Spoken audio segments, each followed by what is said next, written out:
Bonjour à tous, vous êtes tous connectés au webinaire de la semaine d'aujourd'hui. Je suis Jean-Guy Devezot. Ce webinaire porte, vous le savez, sur l'évaluation socio-économique du projet CIGEO. Il est co-organisé par la section technique 8, qui est la section économique, et par la section technique 12, qui s'intéresse aux déchets et au démantèlement. L'objet qui nous réunit aujourd'hui, donc, est l'évaluation socio-économique qui a été publiée par l'ANDRA en mars 2021 et qui porte sur le projet CIGEO, dont nous allons voir tout de suite le cadre. Elle a pour but, en fait, d'objectiver les coûts de CIGEO, le stockage des déchets HAVL par l'ANDRA. L'objet est de savoir économiquement si le choix de CIGEO est le choix le plus avantageux d'un point de vue économique. Cette évaluation a aussi fait l'objet d'une contre-expertise. C'est pour ça que ce webinaire est scindé en trois, ce que je vais vous résumer rapidement après. C'est Estelle Buty qui va nous présenter le travail d'évaluation socio-économique fait par l'ANDRA, puisque Estelle l'a piloté elle-même directement, donc on ne pouvait pas avoir une meilleure oratrice qu'elle. Je la remercie chaleureusement d'être présente parmi nous. Ce que fait Estelle aussi, qui est donc à l'ANDRA depuis 9 ans, c'est de s'occuper aussi d'autres missions. Notamment, elle est responsable de pôle sur les métiers en termes de contenance, de planification, d'estimation, de gestion des risques, des opportunités et des études socio-économiques pour le compte du directeur de l'ingénierie. Donc, un vaste champ d'activité. Parmi nous, vous l'avez vu aussi, donc Jean-Paul Bout, lui, il a fait partie du groupe des contre-experts. Je salue Jean-Paul et je le remercie aussi très chaleureusement d'être parmi nous. Alors, Jean-Paul a effectué une longue carrière au sein du groupe EDF. Son dernier poste était d'être directeur de la stratégie et de la prospective. Il est économiste, il a fait l'école polytechnique et il a fait, je vais dire surtout, l'ENSAE. Et il a longuement travaillé sur beaucoup de sujets dans le domaine de l'économie. On discute très souvent avec lui dans le petit monde des économistes de l'énergie. En ce qui me concerne, donc moi je suis Jean-Guy Devezot de Lavergne. Je suis économiste aussi, docteur d'État en économie, et j'ai été le président de la section 8 de la SFEN à 2 reprises dans les années 80, pour une dizaine d'années, et puis récemment dans les années 2010, pardon. Actuellement, c'est Michel Berthélémy qui est le président de notre section. Voilà, j'ai beaucoup travaillé dans le domaine des déchets radioactifs, à la fois sous l'angle opérationnel, puisque j'étais directeur des déchets radioactifs à Areva dans les années 2000, et puis sous l'angle académique, puisque j'ai commis une quarantaine de papiers divers et variés sur ces sujets, dont l'un que je peux vous inviter à lire, qui est dans la revue de l'énergie, qui a été publié en 2020 avec Lynn Dohan et Thierry Duquesnoy, qui sont aussi parmi vous, et qui porte sur la temporalité de CIGEO, quand et comment ouvrir CIGEO avec différentes tranches, notamment la phase pilote. Voilà, donc comment tout ça va se passer? On va voir une présentation d'Estelle, donc vous l'avez compris, sur l'étude socio-économique de 20 minutes. Puis nous aurons le contrepoint qui sera apporté par Jean-Paul ensuite en une dizaine de minutes. Et après, ça sera vraiment place à la discussion. Alors, vous pouvez poser vos questions dans le bandeau de droite. QR, questions-réponses. Ce qui sera la manière d'opérer, c'est que je lirai ces questions, je les sélectionnerai. Alors, vous pouvez néanmoins participer à la sélection, puisque vous pouvez voter pour celles que vous pensez être les meilleures questions. Et évidemment, j'en tiendrai compte. Par la suite, donc, ce webinaire est enregistré. Vous pourrez, pour tous les participants, vous recevrez un lien de connexion a priori demain pour retrouver l'enregistrement du webinaire, plus les transparents qui seront présentés par Estelle. Pour les autres, ils pourront aussi se connecter sur le site de la SFEN, sur la chaîne YouTube, et ils pourront aussi voir la même chose. Voilà, donc sans tarder, je passe la parole à Estelle Buty qui va nous présenter l'ESE, le plat de résistance de son webinaire. Merci Jean-Guy. Bonjour à tous. Donc, je suis Estelle Buty et j'ai le plaisir de vous présenter la valeur assurantielle du projet global CIGEO par l'évaluation socio-économique.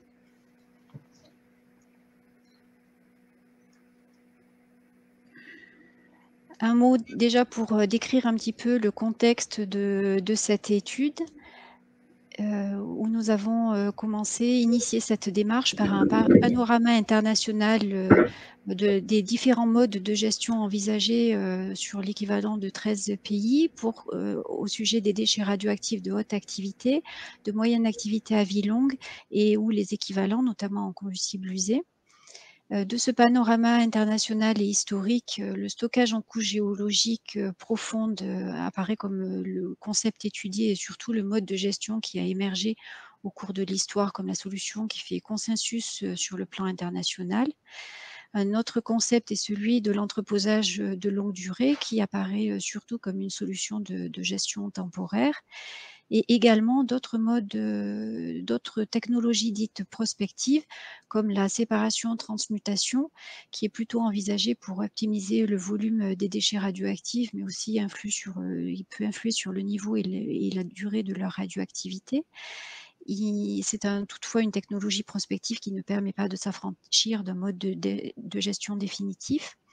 Et également le forage profond en tant que technologie prospective qui a été utilisée à titre conventionnel dans l'évaluation socio-économique, notamment par le fait que cette technologie prospective disposait de données techno-économiques pour la caractériser. Avec un nota bene toutefois, en France et dans le cadre réglementaire actuel, ces différentes voies, et notamment l'entreposage de longue durée, la séparation-transmutation et le forage profond, ne sont pas considérées comme des technologies alternatives au stockage en couche géologique profonde, notamment en raison des exigences de mise en sécurité définitive et de réversibilité. Pour caractériser le projet CIGEO, qui est la solution de référence choisie en France pour par stockage géologique profond des déchets radioactifs HA et MAVL, je vous rappelle ici quels sont les fondamentaux et les données d'entrée de ce projet, avec un inventaire de référence caractérisé pour le dimensionnement du projet avec 10 000 mètres cubes de déchets HA et 73 000 mètres cubes de déchets MAVL. Avec un coût arrêté par la ministre en 2016 à 25 milliards d'euros sur la totalité de vie du projet qui comprend différentes phases qui s'articulent sur plus d'un siècle, de la conception-réalisation jusqu'à la phase industrielle pilote et fonctionnement, avec une phase de fermeture avant mise en surveillance du centre, pour un centre de stockage effectivement qui est sous maîtrise d'ouvrage de l'ANDRA et qui s'articule avec les autres maîtres d'ouvrage pour constituer le projet global CIGEO en intégrant effectivement toutes les autres arrivées, enfin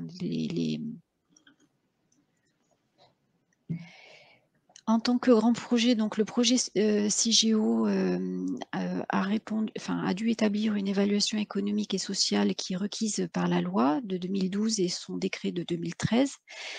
Cette évaluation économique et sociale est effectuée par le porteur de projet d'investissement public civil pour un montant qui est de l'ordre supérieur à 20 millions d'euros. Et dans le cas de CIGEO, comme ce financement dépasse les 100 millions d'euros, il a été l'objet d'une contre-expertise indépendante diligentée par le secrétariat général pour l'investissement, qui est le service instructeur. Donc l'ANDRA apparaît ici en tant qu'établissement public pour la conception et la maîtrise d'ouvrage de CIGEO, et le financement est assuré par les opérateurs du nucléaire en application du principe pollueur-payeur du Code de l'environnement, que sont EDF, le CEA et Orano. L'évaluation socio-économique est donc un outil d'aide à la décision dont l'objet est de déterminer si la solution de stockage géologique profond retenue est socialement créatrice de valeur sur le temps long, avec une raison d'être qui est de protéger l'homme et l'environnement de la dangerosité de ces déchets. Cet exercice requiert des conventions méthodologiques qui sont fixées avec une évaluation en différentiel sur la totalité de la vie du projet, des options qui s'intègrent dans un scénario macroéconomique et à des fins de comparaison, l'expression de l'ensemble des coûts et des bénéfices dans une unité commune, l'unité monétaire, afin de permettre le calcul de l'indicateur socio-économique de référence qui est la valeur actualisée nette socio-économique. Pour produire cette ESE, donc l'ANDRA s'est organisé de la manière suivante, parce que le projet CIGEO est quand même un cas particulier à la fois dans le monde du nucléaire et aussi atypique dans le monde de l'évaluation socio-économique. Donc l'ANDRA s'est adjointe un comité d'experts économistes présidé par Émile Quinet, mais aussi de 2 cabinets d'études spécialisés qui sont intervenus successivement pour produire le modèle. Et au travers du comité d'experts économistes, nous avons fait intervenir différentes auditions, que ce soit dans le cadre de sujets de thématiques économiques, mais aussi le sujet de la gestion des déchets radioactifs à l'international, notamment pour voilà, effectuer la production de ce dossier. Et un ensemble de relectures croisées avec notre tutelle, la DGEC, mais aussi l'IRSN, les producteurs, bien sûr les experts économistes et l'audit et l'équipe interne de collaborateurs et directeurs de l'ANDRA et aussi un audit pour la validité du modèle. Le calendrier de ce dossier court depuis 2018 pour sa production, avec 2 ans et demi qui ont été nécessaires à la production même du dossier que nous avons remis en août 2020 au secrétariat général pour l'investissement par Césine pour effectuer pour que le SGPI puisse effectuer la contre-expertise de ce dossier, avec un avis qu'il a rendu le 5 février 2021, avis favorable avec recommandation. Vous disposez de l'ensemble des pièces de ce dossier de SE comme de toutes les pièces de dossier d'enquête publique préalable à la déclaration d'utilité publique sur le site de l'ANDRA à l'adresse qui est indiquée en bas de la diapositive. Et c'est ce dossier qui est en cours d'instruction par les services instructeurs et en vue de l'enquête publique préalable à la déclaration d'utilité publique qui devrait avoir lieu à l'automne 2021. Un mot maintenant pour poser la problématique et vous expliquer comment nous sommes arrivés à poser la modélisation de cette évaluation socio-économique. La première des questions qui a dû être résolue est celle de la définition et du choix de l'option contrefactuelle qui est un impératif de l'évaluation socio-économique pour comparer l'option de projet et mener l'analyse coût-bénéfice. Donc par définition, la situation contrefactuelle est la situation qui prévaut en l'absence de réalisation du projet envisagé. Ici, dans le contexte de la gestion des déchets radioactifs HAI-MAVL, effectivement, la situation contrefactuelle qui prévaut si on ne réalise pas l'investissement du projet CIGEO est celle qui est actuellement en œuvre, et c'est l'entreposage des déchets radioactifs sur les sites de production. Cette solution est temporaire. La solution d'entreposage est temporaire et c'est pourtant celle à laquelle il nous est demandé de répondre par un autre mode de gestion qui doit s'y substituer à un moment donné afin de durablement et en toute sécurité et aussi de manière passive pouvoir protéger les générations futures et l'environnement de la dangerosité des déchets radioactifs. Donc, notre cheminement pour dépasser cette contradiction s'est articulé autour de 3 thèmes que sont le temps, la technologie et le site d'implantation qui, comme on va le voir, sont des fondamentaux de cette réflexion. Le temps a toutefois une valeur particulière parce qu'il a à la fois une dimension temporaire très longue et qui a une connotation macroéconomique et sociétale. C'est-à-dire le projet va s'inscrire dans un temps long qui est celui, aussi de la société qui l'entoure et ça, cette partie, nous avons choisi de la modéliser, vous le verrez, tout à l'heure, par, 2 scénarios OK et KO. Et puis, les autres caractéristiques, du temps, mais aussi des autres segments que sont la technologie et le site d'implantation, vont quant à eux œuvrer plutôt sur la modélisation des options. Alors pour le temps, les questions qui ont rapport à la modélisation, sont celles de la temporalité de la gestion des déchets radioactifs afin de déterminer quels sont les nœuds décisionnels, quel est aussi l'objectif que l'on alloue au temps qui passe, s'il s'agit de consolider le choix de gestion, préétabli ou celui de maîtriser les coûts ou de faire face à l'inattendu. Quant à la technologie, effectivement, comment on articule, la technologie, dont on dispose pour la gestion des déchets, HA et ou MAVL. Et concernant le site d'implantation, effectivement, quand le temps passe, dispose-t-on toujours du site actuel de Meuse-Haute-Marne, qui est le site, pour l'implantation du stockage géologique profond et de CIGEO. Donc je reviens effectivement sur la valeur du temps et effectivement comment on a scénarisé l'incertitude sociétale. Cette scénarisation, nous a permis de nous projeter dans des contextes macroéconomiques, sociétaux et institutionnels contrastés et à longue échéance. Parce qu'il faut savoir que ces 2 scénarios ont un impact sur l'évolution du PIB avec, des incidences sur les coûts des différentes options et sur la vraisemblance d'un accident. Pour ce faire, nous avons mis en place donc 2 scénarios contrastés. Le scénario OK, qui représente, effectivement ce qu'on enfin qui est l'image de notre société actuelle, c'est-à-dire une société prospère, en paix, qui jouit d'institutions fortes et d'un état de droit, avec une croissance économique en moyenne toujours positive. Et un scénario chaos qui lui, répond à une société chaotique avec fragilisation du cadre de gouvernance et des institutions et qui correspond à une dégradation économique progressive mais très durable qui entraîne une régression institutionnelle et des conflits. Dès lors, ce contexte de dérive, effectivement, on craint que les normes de sécurité des installations nucléaires ne sont plus préservées, ce qui accentue, le risque d'accident.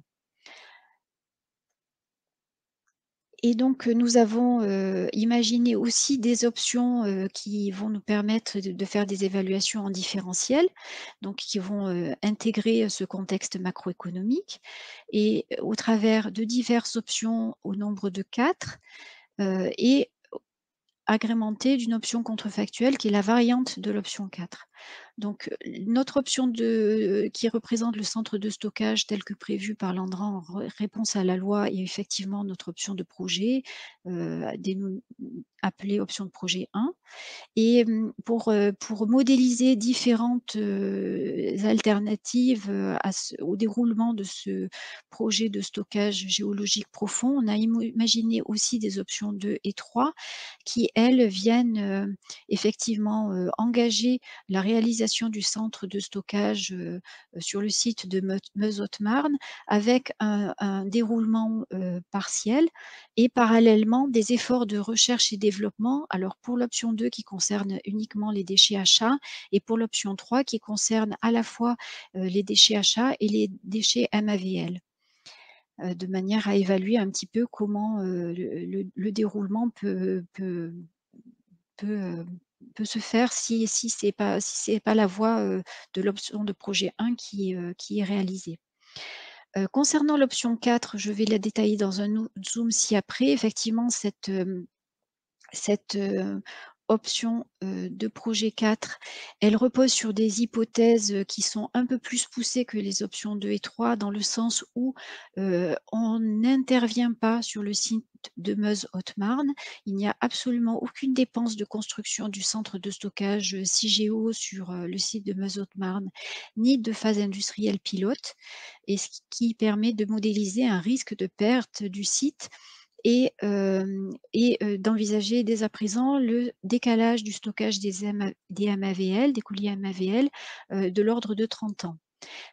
En en en préliminaire aussi de ces hypothèses sur l'option 4, il y a aussi des dépenses de recherche et développement pour tous les déchets, que ce soit achat ou MAVL, et qui permettent effectivement de réfléchir à la survenue d'une technologie prospective à l'horizon de 2070, qui est illustrée à titre conventionnel, comme on l'a dit en ouverture de cette présentation, par la mise en forage profond.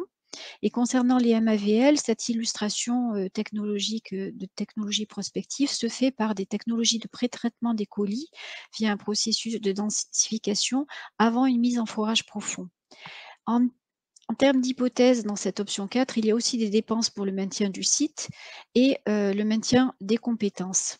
Donc cette option 4, elle nous permet de modéliser l'échec possible de la recherche et développement, mais aussi surtout la possibilité d'une perte du site de Meuse-Haute-Marne et qui dans ce cas-là déboucherait sur un entreposage renouvelé, comme vous le voyez par l'intermédiaire de l'illustration à gauche avec l'arbre de décision qui ouvre sur 8 branches distinctes qui s'affichent au bas de votre écran et qui s'alternent entre soit une confirmation du stockage géologique profond, soit une combinatoire entre technologie prospective et stockage géologique profond, alors sur le site tel que prévu, mais aussi sur un nouveau site au cas où il y aurait une perte du site qui interviendrait sur le temps long, et aussi qui peut découler sur des situations où le maintien en entreposage de longue durée est renouvelé.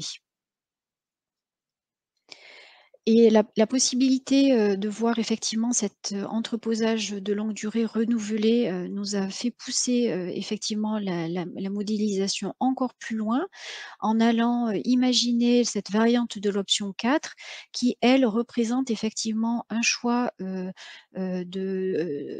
où les déchets radioactifs sont laissés en entreposage de longue durée renouvelé sans aucun investissement ni coût supplémentaire, que ce soit dans de la recherche et développement, ni sécurisation du site actuel de Meuse-Haute-Marne.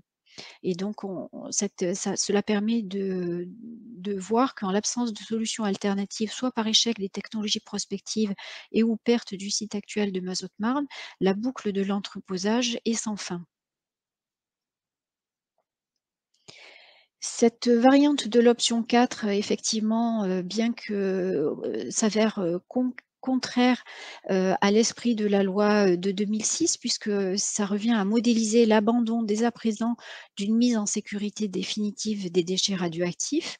Elle est toutefois utile pour mener le raisonnement logique de l'évaluation socio-économique, et notamment en 2006, quand le Parlement a privilégié le stockage face à l'entreposage de longue durée, il considérait intuitivement plus bénéfique que pour la société cette solution définitive une fois le stockage fermé.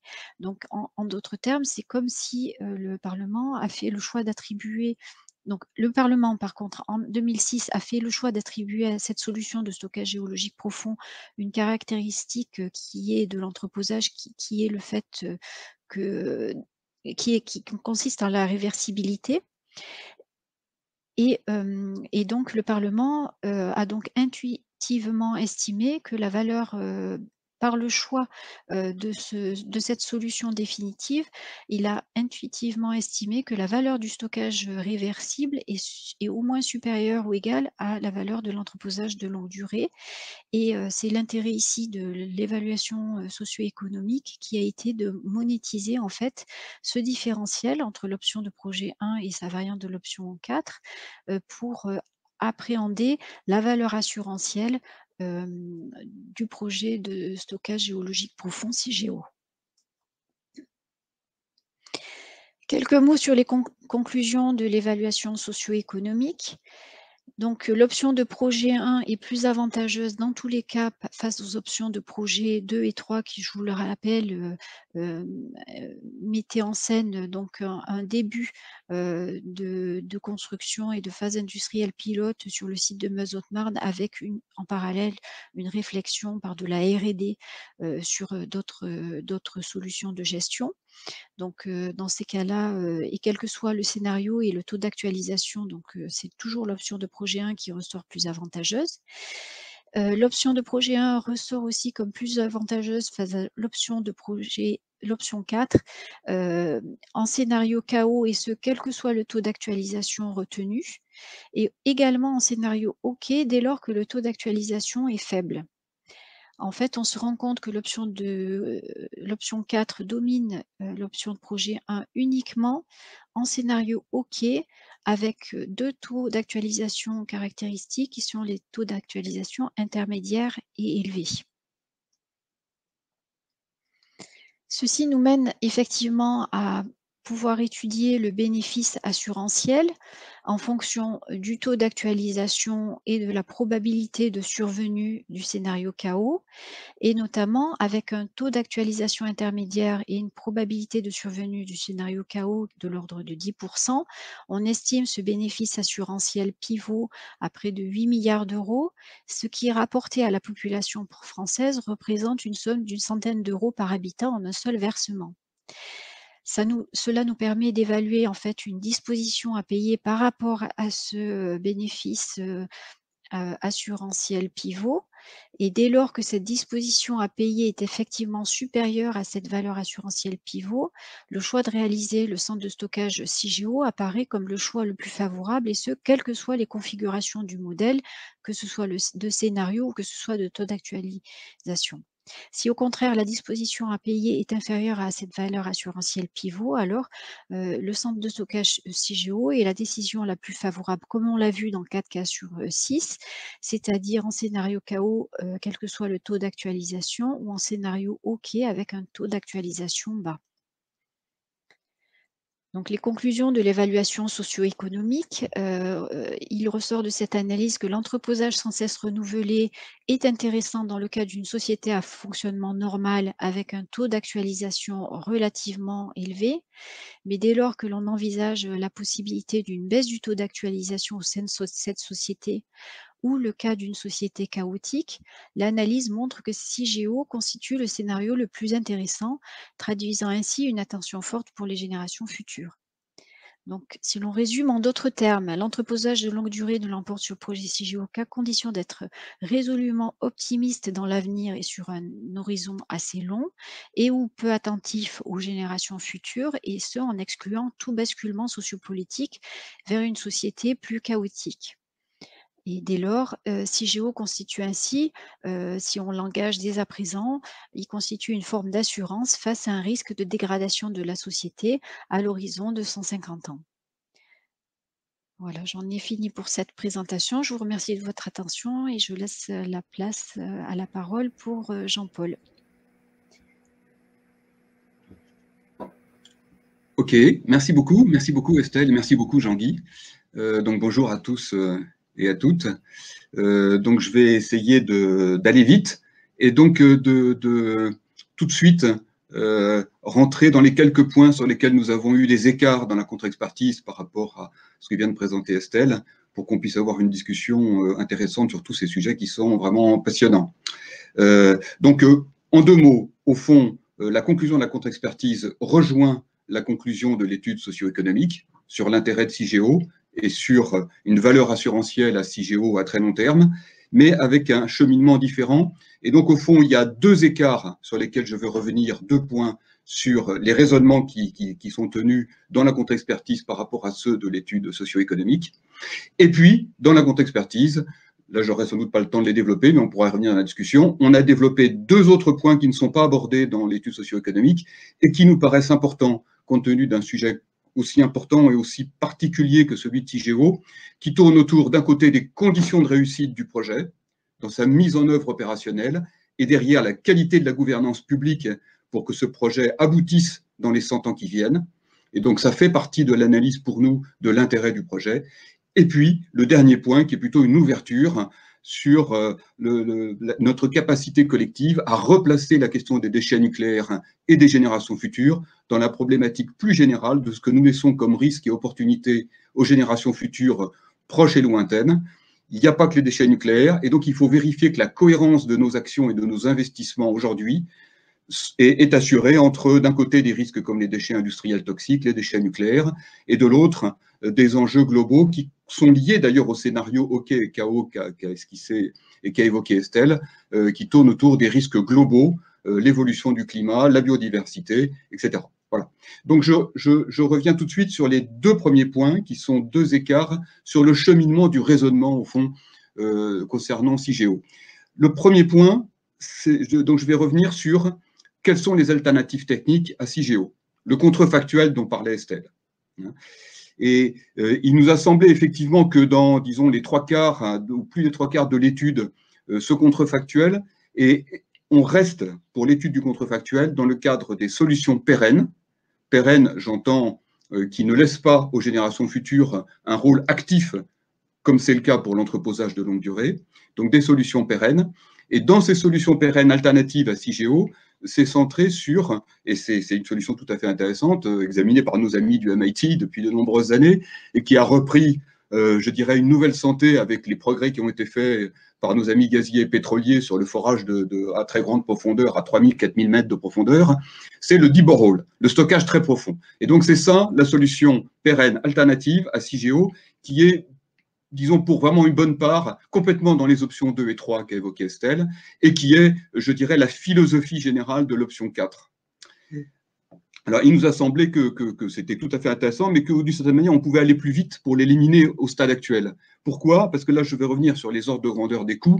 Donc, comme l'a rappelé Estelle, CIGEO, c'est 25 ou 26 milliards d'euros, selon la date des euros que l'on retient. Ces 25 ou 26 milliards d'euros, on peut, juste pour que vous ayez en tête, c'est la tranche 1 plus FIPIL, donc tous les travaux préliminaires qui vont, grosso modo, de 2025 à 2040. Ce sont des investissements pour l'essentiel, 10 milliards d'euros. Ensuite, on mettrait les déchets MAVL au fond du stockage entre 2040 et 2100. Le coût ajouté, 5 milliards d'euros. Puis, à partir de 2080, si je ne me trompe pas, jusqu'à 2045, là, on mettrait, après les avoir refroidis, les déchets achats, 11 milliards d'euros en plus à dépenser à ce moment-là pour faire les alvéoles, les galeries et les entreposages de surface. Je vous dis ça parce que face à ça, le stockage profond, les ordres de grandeur, pour l'ensemble, si on stockait avec la technologie deep borehole qui va dans le socle granitique ou autre, à 3000, 4000 mètres de profondeur, serait plutôt de l'ordre de 60-70 milliards d'euros, à peu près, hein, et ça, avec un surcoût donc, de l'ordre de 2 à 3 fois globalement. Et si on partage, on voit que sur les MAVL, parce que c'est des colis beaucoup trop gros, donc pas faits au fond pour être descendus par des stockages de ce type-là, donc ça coûte très cher. Donc, grosso modo, pour les MAVL, on aurait quelque part autour de 30-40 milliards d'euros, 40 milliards d'euros, et pour les achats tout seuls, on aurait plutôt quelque chose qui tournerait autour de 15-20 milliards d'euros si on intègre les dépenses de R&D pour trouver un nouveau site. Donc on voit qu'on est dans les deux cas de figure de l'ordre de 1,5 à 3 à 4 fois le coût de CIGEO. Donc on voit bien, on imagine que même si on introduit des aléas sur tous ces sujets, l'affaire est à peu près entendue au stade actuel. Ça ne veut pas dire qu'il ne faut pas continuer à avoir cette technologie dans la panoplie des options possibles un jour. Donc au fond, dans les solutions pérennes, c'est vrai qu'on aurait presque plutôt pensé que par rapport à CIGEO, eh bien, il y en avait d'autres. Et donc, de nouveau, on va y revenir, les contre-experts se sont autorisés, parce que c'est aussi la règle du jeu possible, à revenir, à ne pas tenir compte des décisions des parlementaires en 2006 ou ultérieurement, et j'y reviendrai ensuite, y compris il peut y avoir des arguments en plus économiques pour cela. Hein. Et donc, du coup, on aurait pu évoquer le fait qu'il y a d'autres géologies possibles. On connaît l'argile du Gard, le granit de la Vienne, la Bresse, etc. Et effectivement, ce qu'on a en tête, grâce aux études remarquables qu'a faites l'ANDRA depuis un bon moment, laboratoire, etc., c'est que les qualités de la géologie et de l'argile font que probablement, on n'est jamais sûr de rien, mais cette géologie est probablement la meilleure, ou une des meilleures possibles en France, compte tenu de ses propriétés de l'argile, de retenir les actinides mineurs, et aussi dans une certaine mesure les produits de fission à vie longue.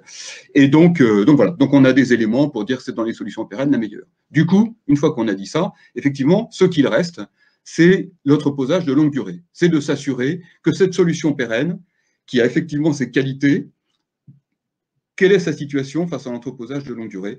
Et donc, il nous a semblé que ça aurait été intéressant, et c'est intéressant, ce que commence à ébaucher l'étude socio-économique de l'ANDRA, de mener une comparaison avec l'entreposage de longue durée. Et donc, je viens à mon second point, qui est un écart sur le scénario de référence, le cadre, la façon dont on élabore des scénarios, et donc, dont on conduit la méthode ensuite de choix en avenir incertain face à ces scénarios. Et là, je dirais que sur les mondes possibles, au fond, il faut peut-être revenir, et on est parti, en fait, on a creusé finalement l'idée des deux scénarios tout à fait intéressants de l'étude socio-économique, OK et chaos, et en essayant juste d'aller jusqu'au bout de ces deux histoires contrastées, finalement. Hein. Que faire face à ces deux scénarios? Donc, comment les décrire? Donc, d'un côté, le scénario OK, un taux de croissance de l'ordre de 1, 1,5, 2% par an pour les siècles à venir dans la continuité d'aujourd'hui. Vous voyez que là, d'emblée, le taux d'actualisation à retenir en théorie économique, c'est grosso modo, si on oublie le taux de préférence pure pour le présent et qu'on met de côté les problèmes de risque sur lesquels je vais revenir, c'est le taux de croissance. Alors, le taux de croissance a un coefficient près, l'aversion aux inégalités, dans le temps en particulier. Et donc, voilà, si on est très averse aux inégalités, on va prendre le taux de croissance, disons, multiplié par 2. Si on l'est moins, on va prendre le taux de croissance multiplié par 1 uniquement. Voilà, donc on peut prendre d'autres niveaux de ces paramètres. Ce niveau de ce paramètre est estimé par un certain nombre d'études économiques en regardant le comportement des agents dans différents pays depuis un certain temps. Voilà, donc on sait qu'on a une fourchette qui peut se discuter, mais qui donne ça. Donc ça veut dire que le taux d'actualisation cohérent à long terme, avec un taux de croissance de 1 à 2%, c'est quelque part entre 1 et 3 et 4%. Si on a un taux d'actualisation supérieur à 0,5, 1%, on voit tout de suite qu'avec un entreposage de longue durée, dont les coûts sont estimés à 10 milliards par siècle, 100 millions d'euros par an, dans l'étude de l'ANDRA. 10 milliards par siècle à 25 milliards CIGEO. Donc 10 milliards à partir de 2100, de 2100 à 2200, 2200 à 2300, etc., contre 25 milliards tout de suite.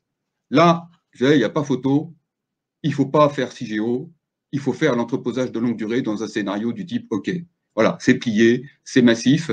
Et si vous voulez, derrière, ce qu'il faut comprendre, c'est le rôle du taux d'actualisation en lien au taux de croissance et cette coefficient d'aversion aux inégalités. C'est lié au fait, fondamentalement, c'est déjà une approche éthique. C'est ça qu'il faut qu'on ne dit pas assez souvent, en fait, hein, derrière ce taux d'actualisation. Les générations futures seront beaucoup plus riches que nous, et du coup aussi meilleures scientifiquement et techniquement. Comme elles seront beaucoup plus riches que nous, au fond, il serait assez normal qu'il y ait de la redistribution d'elles vers nous, si c'était possible. C'est généralement pas possible. On ne peut pas refiler de l'argent à ceux qui ont vécu de la Grande Peste. Mais ce qu'on peut faire, nous, c'est dépenser moins. Et donc, ce que dit, en fait, le résultat, c'est que ce n'est pas la peine de s'énerver aujourd'hui pour les générations futures. Il vaut mieux qu'on s'occupe plus des générations présentes, si vraiment elles seront plus riches. À l'opposé, la logique du scénario chaos, c'est effectivement exactement l'inverse. Et ça, c'est une très bonne idée de l'ESE. Simplement, je dirais, ils se sont peut-être, par prudence, on peut les comprendre, un petit peu arrêtés en cours de route sur le contenu du scénario chaos. C'est-à-dire, disons, sur la cohérence entre le taux de croissance, le taux d'actualisation du scénario chaos et son narratif. Si son narratif, c'est qu'à l'autre bout, comme c'est indiqué dans la conclusion de l'ESE à juste titre, c'est d'éviter, c'est le risque qu'on ait des générations qui ne puissent plus entretenir, qui n'auraient plus ces capacités techniques, industrielles et scientifiques et économiques pour entretenir ces entreposages de longue durée, les renouveler, les maintenir, pour éviter qu'il y ait un effet de lixiviation, de ruissellement par l'eau, et progressivement de retrouver dans les nappes phréatiques les actinides mineurs et les produits de fission vie longue. Si c'est ça, vous voyez que ça, c'est plutôt cohérent avec, je dirais, un retour à 1950, probablement plus à 1930, peut-être avant qu'on commence à être capable de faire des compteurs Gégère à fond la caisse et qu'on maîtrise un peu mieux la radioactivité. Je rappelle juste que le niveau de PIB par tête en 1950, c'est à peu près un quart le nôtre aujourd'hui, et le niveau de PIB par tête en 1930, c'est 1/10 celui d'aujourd'hui. Donc ça signifie que... Donc, Paul, juste un point, avant de gérer 2100, il me faut gérer aujourd'hui, donc est-ce que tu peux conclure ton intervention passionnante? Bon, on va avoir les questions d'ici 2 minutes à peu près pour laisser la parole aux internautes. Merci à toi. D'ici 2100 C'est ça ta question? Ma question, c'est que si tu peux conclure en 2 minutes l'essentiel de tes points, on va donner la parole aux internautes. Ah oui, d'accord, tout à fait. Non, mais donc en fait, à partir du moment où on prend un taux d'actualisation qui correspond avec un taux de croissance négatif ou nul en très longue période, on voit qu'à ce moment-là, l'entreposage de longue durée redevient meilleur que CIGEO. Hein. Donc ça se comprend très simplement, et surtout si on prend en compte les impacts sanitaires et environnementaux qui sont liés au fait que sur la santé, on aura effectivement des gens qui auront des problèmes dans la durée. Donc si on prend en compte ces scénarios, et si on met derrière une approche en choix, en avenir incertain, c'est-à-dire qu'on suppose que vu d'aujourd'hui, on ne sait pas ce que l'on vivra en 2100, il y a des probabilités de passage d'un scénario à l'autre, comme on peut le constater sur l'histoire des civilisations sur longue durée, avec le passage par le Moyen-Âge, etc. C'est ça qu'on a essayé de modéliser dans la contre-expertise, et on voit qu'à ce moment-là, on peut faire sortir l'intérêt de CIGEO avec une approche prudentielle qui est simplement liée au fait qu'il faut protéger au fond suffisamment les générations futures dans le scénario KO par rapport au scénario OK, ce qui amène à avoir un taux d'actualisation relativement faible pour prendre en compte de ces scénarios. Et en plus, il y a la dimension très importante contracyclique de CIGEO, c'est-à-dire que CIGEO est d'autant plus intéressant que l'on vit des situations du type KO. Ça implique une prime de risque sans avoir besoin de construire une valeur tutélaire comme cette valeur assurantielle qui a été construite dans l'étude de CIGEO. Et je termine peut-être juste là-dessus, derrière laquelle il peut y avoir une dimension un tout petit peu circulaire. Et je rappellerai juste qu'en 2006, les coûts de CIGEO étaient de 15 milliards d'euros, donc 10 milliards d'euros de moins. Le Parlement a pris ses décisions sur cette base-là. Et donc, si on dit qu'il y a 8 milliards ou 10 milliards de valeur assurantielle, ça ne suffit pas du tout à refaire passer CIGEO aujourd'hui si on refaisait les mêmes débats. Alors, en fait, c'est un peu fallacieux ce que je viens de dire, parce qu'en fait, à l'époque, il n'y a pas eu, justement, d'études socio-économiques. Je suis placé pour le savoir, puisque j'ai vécu cette période-là. Donc, je pense qu'on a raison, à mon sens, de ne pas être prisonnier par les décisions passées, même s'il faut les entendre, et de se reposer ces questions. Mais donc, à l'arrivée, la conclusion est bien la même. Et j'ajoute dans la discussion que, de ce point de vue-là, pour nous, il nous a semblé que le plus important maintenant, c'était de vérifier les conditions de réussite de CIGEO. Donc, on ait une gouvernance publique qui permette d'assurer la faisabilité technique et la bonne fin de ce projet, et puis d'avoir des approches qui soient un peu plus cohérentes, et donc on vérifie par rapport à ce qu'on fait sur les déchets industriels toxiques, ou ce qu'on fait sur le climat, etc. Vous avez bien en tête que, au fond, 20 milliards de plus, 50 milliards de plus sur le climat, l'intérêt là, c'est qu'on va toucher les scénarios eux-mêmes et leur probabilité d'apparition. Hein. Et donc, vous voyez que dans l'ordre et les hiérarchies de l'épargne juste qu'on doit consacrer aux générations suivantes, et dans la façon dont on doit allouer ces milliards d'euros entre ces risques et opportunités, il y a vraiment un fort intérêt à avoir une démarche un peu plus cohérente qui soit développée, en particulier autour de France Stratégie, du plan, etc. Voilà, merci.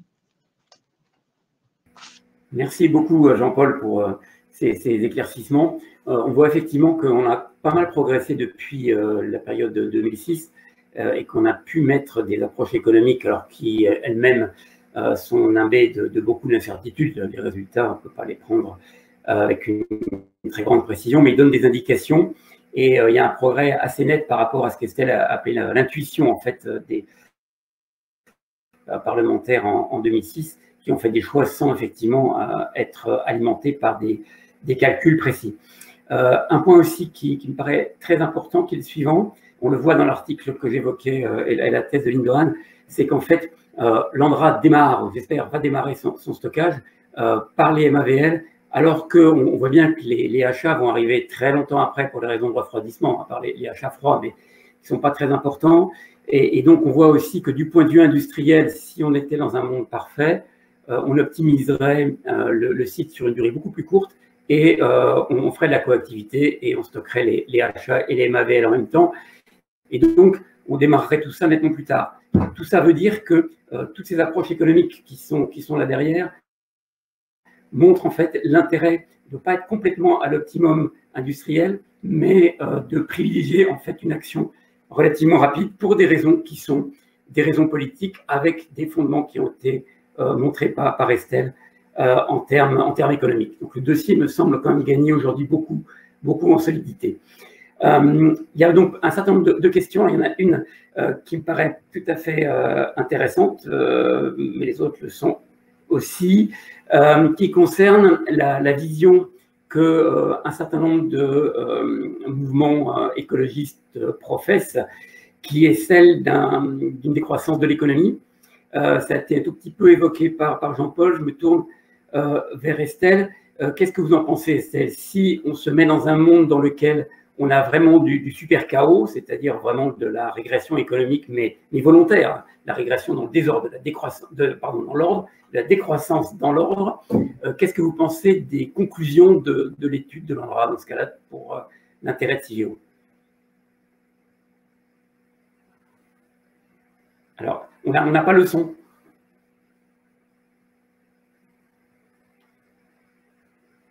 Voilà, ça va mieux avec le micro activé. Dans le cadre du scénario KO, effectivement, le processus de financement du projet CIGEO, il est effectué, enfin, quel que soit le scénario, les producteurs provisionnent déjà l'argent qui est nécessaire à la construction du projet dans le cadre des fonds qui sont dédiés. Et par ailleurs, les compétences existent dans la filière nucléaire. Donc cette difficulté apparaît plutôt dans un scénario KO qui tendrait à s'engager vraiment sur un temps très long. Et s'il y avait un scénario KO, disons, néanmoins dans l'ordre, c'est-à-dire une décroissance organisée, qu'est-ce que vous pensez de vos conclusions?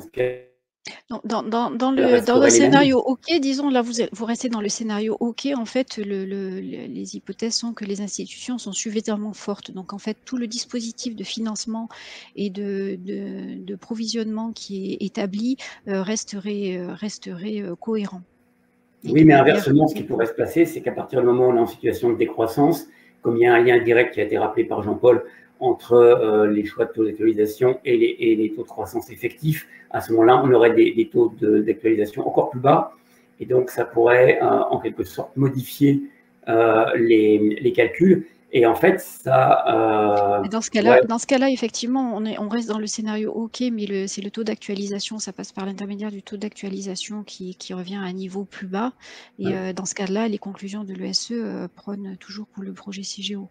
C'est ça. Donc, en fait, elle se renforcerait même et le monde écologique merveilleux qui est évoqué par cette question aboutirait à décider encore plus de construire CIGEO. Voilà, c'est un petit peu la situation, effectivement, de l'accident de Fukushima, où, effectivement, la société est à même de faire face et de prendre les dispositions nécessaires de manière à contenir l'accident et ses répercussions.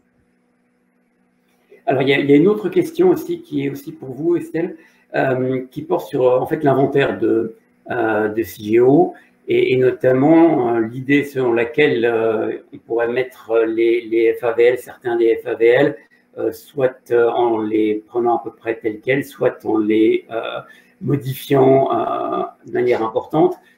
Est-ce que vous avez évoqué ça? Est-ce que ça changerait les résultats? Alors, l'évaluation socio-économique ne concerne que le projet CIGEO et donc les déchets HA et MAVL. Les déchets FAVL font l'objet d'une étude actuellement pour définir quelle est la voie de gestion adéquate. Et de toute manière, voilà, de toute manière, à ce stade, c'est pas... Ce n'est pas, enfin, ça n'a pas fait l'objet de cette étude-ci. Alors, une autre question porte, elle, sur les... J'y arrive, elle est là. Sur la perte du site de Meuse-Haute-Marne. Pour vous, ça peut correspondre à quel type de perturbation ou de situation que cette perte qui aurait évidemment des impacts économiques et techniques majeurs? Effectivement, le site de Meuse-Haute-Marne est le site d'insertion, d'implantation du projet CIGEO. Donc, il y a différents dispositifs qui sont là pour accompagner le territoire, pour accueillir le projet CIGEO dans cette phase où on finit la phase conception et où on approche de la phase de réalisation une fois que les autorisations seront acquises. Les perturbations, c'est effectivement, ça peut être très varié. On n'a pas strictement imaginé quel type de processus amener à la perte du site de Meuse-Haute-Marne. En tout cas, ce qui peut advenir, c'est qu'effectivement, soit ça peut être un changement générationnel au niveau voilà, de l'acceptation locale. Par exemple, ça peut être effectivement amené par, comme on le voit dans le modèle, un retard du démarrage de CIGEO et des phases de réalisation qui fait que effectivement ça laisse un vide et ça laisse effectivement à l'acceptation locale de la place pour évoluer dans un autre sens. Voilà ce que je peux dire sur ces perturbations. Bien, merci pour ces cas éventuels. Une question pour Jean-Paul. Tu as évoqué donc pas mal de phénomènes en essayant de prendre une posture en bon français de global picture, en prenant du recul finalement sur tout ça, encore plus que peut-être que ce que Landra a déjà pu faire, ce qui est considérable. Mais si on fait un zoom plutôt sur les années actuelles, est-ce que tu as un commentaire sur le rôle, l'impact des décisions de Landra, je pense à la construction de CIGEO, en termes de développement du parc nucléaire actuel, qui est du renouvellement du parc nucléaire actuel, qui est quand même un enjeu très important. Et la SFEN et la ST8, on a beaucoup travaillé là-dessus, donc j'invite tous les internautes à aller regarder nos publications, nos travaux là-dessus, puisque finalement, je n'ai pas vu cet aspect-là dans l'étude de Landra, je ne l'ai pas vu dans tes réactions. Voilà, est-ce que tu peux commenter ce point-là? Ben oui, c'est-à-dire que le cahier des charges de l'ESE, c'est quand même très focalisé sur l'inventaire de référence de CIGEO. Je pars sous le contrôle d'Estelle. Hein. Oui, tout à fait. Et donc, l'inventaire de référence de CIGEO, c'est les déchets en fait déjà existants, plus ceux qui sont liés au parc existant, y compris Flamanville, point. Et donc, la façon dont on présente la capacité de CIGEO n'est dans le dossier, je veux dire, hein, dans les dossiers qui nous ont été présentés, donc on s'est quand même tenu là pour le coup à ce périmètre, ça ne concerne pas les déchets des centrales qui pourraient être décidés dans le futur. Et donc, voilà, donc ça c'est d'un point de vue factuel dans l'étude. Alors après, bien sûr, on sait que, je veux dire, la capacité à se convaincre collectivement que les déchets nucléaires seront correctement traités, y compris pour les parcs futurs, est une condition importante pour continuer le nucléaire. Bon, alors c'est vrai que là c'est une vaste discussion. Moi personnellement, alors je pense que CIGEO, le fait de montrer qu'il existe des solutions, que ce soit des bons entreposages sûrs, qui peuvent durer, y compris bien au-delà de ce que l'on a aujourd'hui, puisqu'on sait qu'on peut renouveler 100 ans, 200 ans, 300 ans sans problème majeur. Le fait qu'on ait d'autres couches géologiques dans lesquelles on pourrait parfaitement mettre ces déchets nucléaires, même si on a prononcé pour le moment, mais l'exemple des Finlandais, des Suédois, même si on n'a pas le même granit, enfin bon, le sel, etc., on voit bien que, je veux dire, probablement les couches géologiques disponibles ne sont pas une contrainte, vu les perspectives de nucléaire à un horizon de 150-200 ans aujourd'hui. Et donc, et évidemment, le fait de montrer que derrière, on a été capable, et pour ça, je trouve que les études qui ont été menées, Argile 2005, puis ensuite tout ce qui a été développé dans tous les rapports de Landra sur ces études sur les propriétés géologiques de l'argile, sont très importantes en fait, parce qu'elles montrent que quand on va un peu plus loin, comme les Suédois et les Finlandais, on a des raisons de penser que, voilà, que cette affaire est sûre, et tous les travaux aussi sur la manutention des colis, toute l'ingénierie concrète est très importante. À certains égards, pour moi, c'est presque plus important que la capacité à le mettre en œuvre ou pas, qui, elle, je pense, ne dépend que de nous. Hein.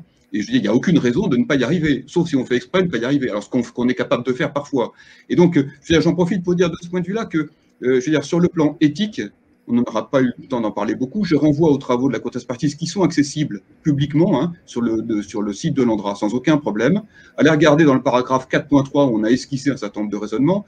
Je pense que, je veux dire, pour avoir la chance d'avoir une formation aussi dans ce monde-là de la philosophie éthique, et pour continuer à travailler là-dessus, y avoir travaillé de nombreuses années, je pense qu'il y a vraiment un manque important dans les travaux qui sont menés. On a des milliers de pages technico-scientifiques, on a des centaines de pages sociologiques, on a très peu sur les analyses en termes de philosophie éthique. Donc je pense que ça vaudrait vraiment le coup. En particulier, il y a de mon point de vue un débat qu'il faudrait avoir. Je veux dire, jusqu'où faut-il protéger les générations futures? Faut-il les protéger de la malveillance qu'elles auront les unes contre les autres, par exemple? Je pense que c'est un débat, donc je renvoie aux différents ouvrages de philosophie éthique sur ces générations futures. Et il y en a beaucoup, il y a plusieurs traditions qui discutent entre elles. C'est-à-dire, ça n'est pas forcément complètement évident, et c'est la même chose pour nous. Donc je dirais, on a, d'un point de vue éthique, je dirais l'obligation d'essayer de mettre en œuvre le mieux possible les technologies que nous connaissons, mais pas de faire l'impossible non plus. Et donc, il faut protéger les générations futures, probablement sur ce qu'on leur laisse et sur ce qui peut leur arriver si elles sont plus pauvres, moins riches, parce que ben voilà, ce sont les aléas normaux qui peuvent arriver dans 500 ans, 1000 ans. Par contre, faut-il les protéger contre leur malveillance dans 1000 ans ou 2000 ans? Difficile d'interdire les couteaux pendant 4000 ans ou 5000 ans, etc. Donc je pense que là, il y a vraiment un manque dans les discussions, les réflexions qui, je pense, seraient utiles pour l'avenir. Alors ça pose une question effectivement qui est passionnante. Donc je vais m'adresser à Estelle parce que cette question sur l'impact finalement du lancement effectif de CIGEO sur la possibilité de construire les 3 paires de réacteurs du programme NNF d'EDF est un sujet qui a de la valeur en soi, donc on peut comptabiliser dans l'analyse économique, ça n'a pas été fait. Donc là, Jean-Paul vient d'expliquer qu'il y a des sujets qui, au plan de l'éthique, peuvent jouer surtout peut-être sur les méthodes, plus que sur des évaluations précises.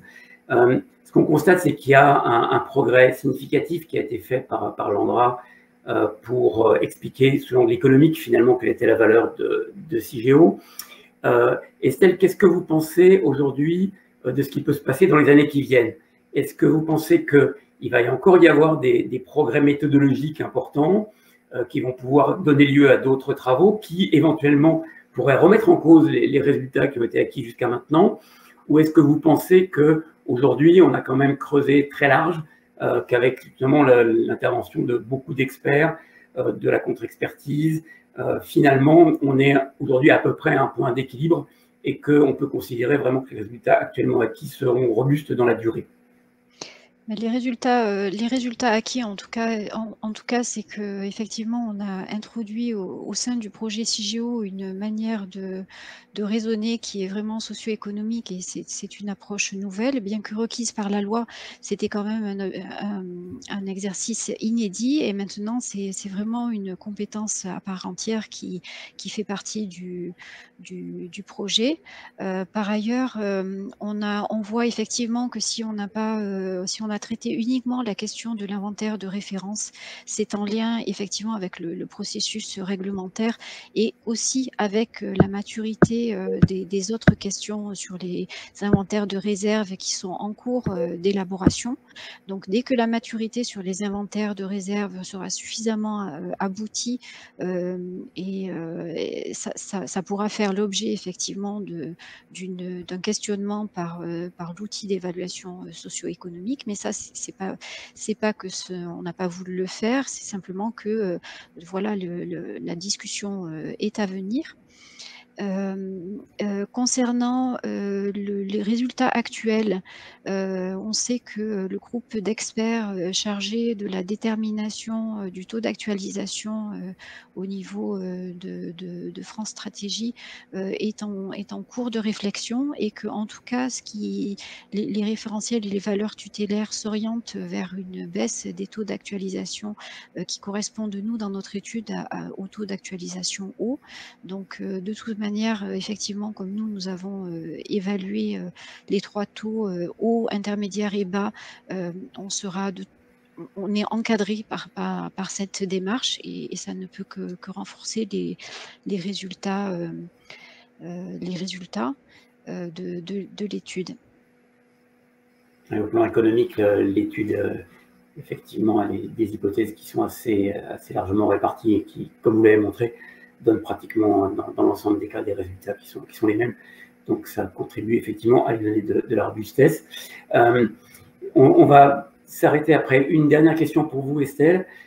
Est-ce que vous avez examiné ce qui pourrait se passer si un scénario chaos se réalisait, alors supposons que ce soit un scénario chaos quand même assez raide, en situation de déroulement de CIGEO, je veux dire par là les possibilités de repli, d'arrêt temporaire de CIGEO, de capitalisation des méthodes du savoir pour se préparer à un éventuel redémarrage, ou peut-être d'autres questionnements autour du chaos impactant CIGEO.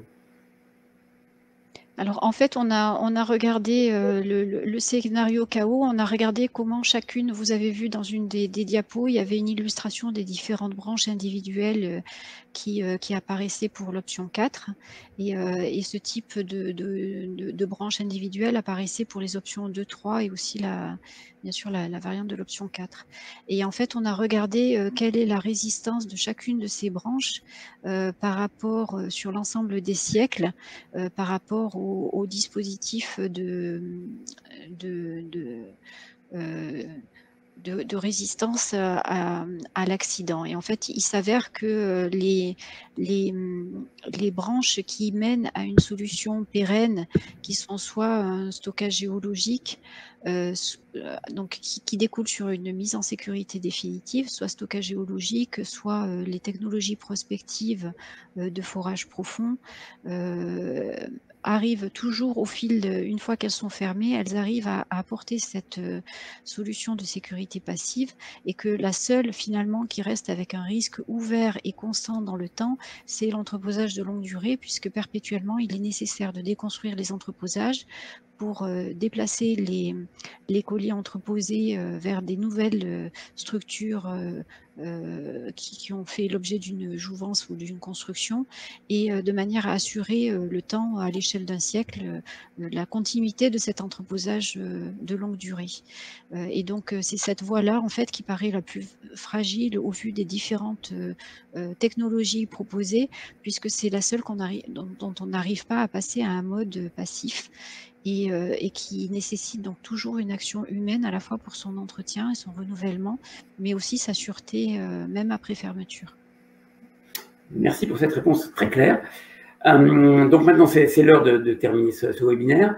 Je propose à tous les internautes, mais sans doute vont-ils le faire, de consulter les documents qui sont aussi très riches. Il y a beaucoup de choses qui ont été faites. Là, on a vu bien sûr les grands résultats et les grandes questions que ça pose en termes de méthode, et les progrès que ça a permis de faire depuis les derniers rapports, qui étaient quand même beaucoup moins précis, élaborés méthodologiquement. Mais il y a beaucoup de choses à l'intérieur de ces rapports qui sont extrêmement précieuses et intéressantes. Donc voilà, allez les voir. Merci encore Estelle et Jean-Paul d'avoir exposé votre démarche qui est complexe, et vous avez su le faire de manière très claire. Donc je vous quitte aussi, vous tous les internautes, et n'hésitez pas aussi à consulter le site de la Sfen, et en particulier des sections 8 et 12 qui vous donner beaucoup d'informations sur les aspects économiques et les aspects déchets et démantèlement. Au revoir à tous, très bonne journée. Au revoir, merci.